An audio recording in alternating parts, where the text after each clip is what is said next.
नमस्कार दोस्तों। किसके श्राप के कारण बिछड़ गए थे राधा और कृष्ण? 100 साल तक विरह का क्या था कारण?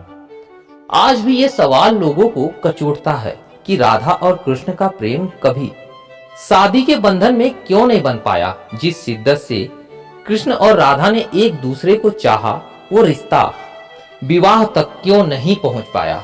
क्यों संसार की सबसे बड़ी प्रेम कहानी विरह का गीत बनकर रह गई? राधा और कृष्ण की प्रेम कहानी सदियों बाद भी लोगों के दिलो दिमाग में आज भी ताजा है। एक ऐसा प्रेम जिसमें किसी ने कृष्ण की भक्ति की राह देखी तो किसी ने इस कहानी को विरह का गीत समझकर गुनगुनाया। कृष्ण और राधा का प्रेम जितना चंचल और निर्मल रहा, उतना ही जटिल और निर्मम भी। सदियों से भले ही कृष्ण के साथ राधा का नाम लिया जाता रहा है, लेकिन प्रेम की ये कहानी कभी पूरी नहीं हो पाई। आज भी ये सवाल लोगों को कचोटता है कि राधा और कृष्ण का प्रेम कभी शादी के बंधन में क्यों नहीं बंध पाया। जिस शिद्दत से कृष्ण और राधा ने एक दूसरे को चाहा, वो रिश्ता विवाह तक क्यों नहीं पहुंचा? क्यों संसार की सबसे बड़ी प्रेम कहानी विरह का गीत बनकर रह गई? क्या वजह है कि राधा से सच्चे प्रेम के बावजूद भगवान श्री कृष्ण ने रुक्मणी को अपना जीवन साथी चुना था? उनकी कुल 8 पत्नियों का जिक्र मिलता है, लेकिन उनमें राधा का नाम नहीं है। इतना ही नहीं, कृष्ण के साथ तमाम पुराणों में राधा का नाम नहीं मिलता है। दोस्तों, भागवत गीता से लेकर महाभारत तक कहीं भी राधा का नाम नहीं मिलता है। राधा का अंतिम समय कहां बीता और किन हालात में राधा ने जीवन के अंतिम क्षण बिताए? जिस राधा को कृष्ण की परछाई समझा जाता था, उनका क्या हुआ? ये सब एक रहस्य बन चुका है। राधा का नाम भागवत गीता से लेकर महाभारत तक कहीं नहीं मिलता है।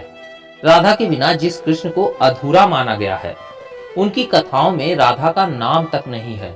इस रहस्य को समझने के लिए उनके धरती पर उतरने की वजह को जानना होगा।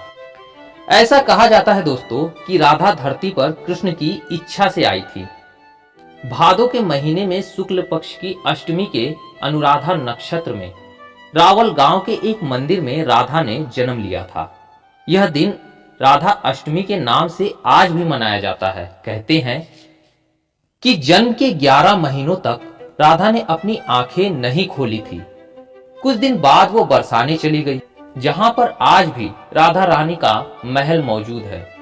राधा और कृष्ण की पहली मुलाकात भंडीर वन में हुई थी। नंद बाबा यहाँ गाय चराते हुए कान्हा को गोद में लेकर पहुंचे थे।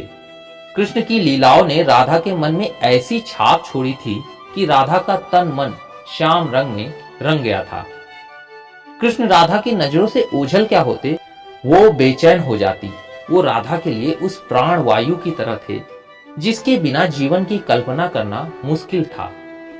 क्यों सुदामा ने दिया था राधा को श्राप? कहते हैं कि राधा को कृष्ण से विरह का श्राप किसी और ने नहीं, बल्कि सुदामा ने दिया था। वही सुदामा जो भगवान कृष्ण के सबसे प्रिय मित्र थे। सुदामा के इस श्राप के चलते ही 11 साल की उम्र में कृष्ण को वृंदावन छोड़कर मथुरा जाना पड़ा था। श्री कृष्ण और राधा गोलोक में एक साथ निवास करते थे।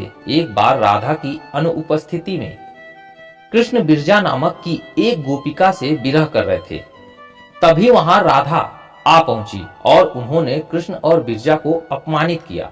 इसके बाद राधा ने बिरजा को धरती पर दरिद्र ब्राह्मण होकर दुख भोगने का श्राप दे दिया।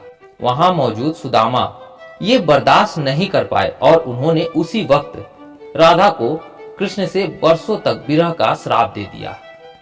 100 साल बाद जब वे लौटे, तब बाल रूप में राधा कृष्ण ने यशोदा के घर में प्रवेश किया, वहां रहे और बाद में सबको मोक्ष देकर खुद भी गोलोक लौट गए। आखिर भगवान श्री कृष्ण ने क्यों नहीं की राधा से शादी?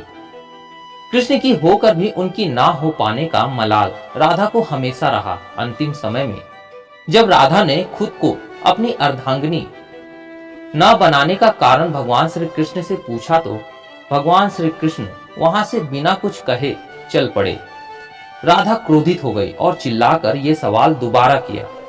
राधा के क्रोध को देखकर भगवान श्री कृष्ण मुड़े तो राधा भी हैरान रह गई। कृष्ण राधा के रूप में थे। राधा समझ गई कि वो भी कृष्ण ही है और कृष्ण ही राधा है, दोनों में कोई फर्क नहीं है। राधा कृष्ण की ना होकर आज भी उनके साथ पूजनीय है। राधा कृष्ण के प्रेम की ये कहानी अधूरी होकर भी अमर हो गई। तो दोस्तों, ये थी कहानी राधा और भगवान श्री कृष्ण के विरह की, जिसका कारण था सुदामा का श्राप, जिसने राधा को श्राप दिया था भगवान श्री कृष्ण से विरह का। उम्मीद है कहानी आप लोग को पसंद आई हो तो लाइक और सब्सक्राइब जरूर कीजिएगा दोस्तों। मिलते हैं अगली कहानी में, तब तक के लिए धन्यवाद।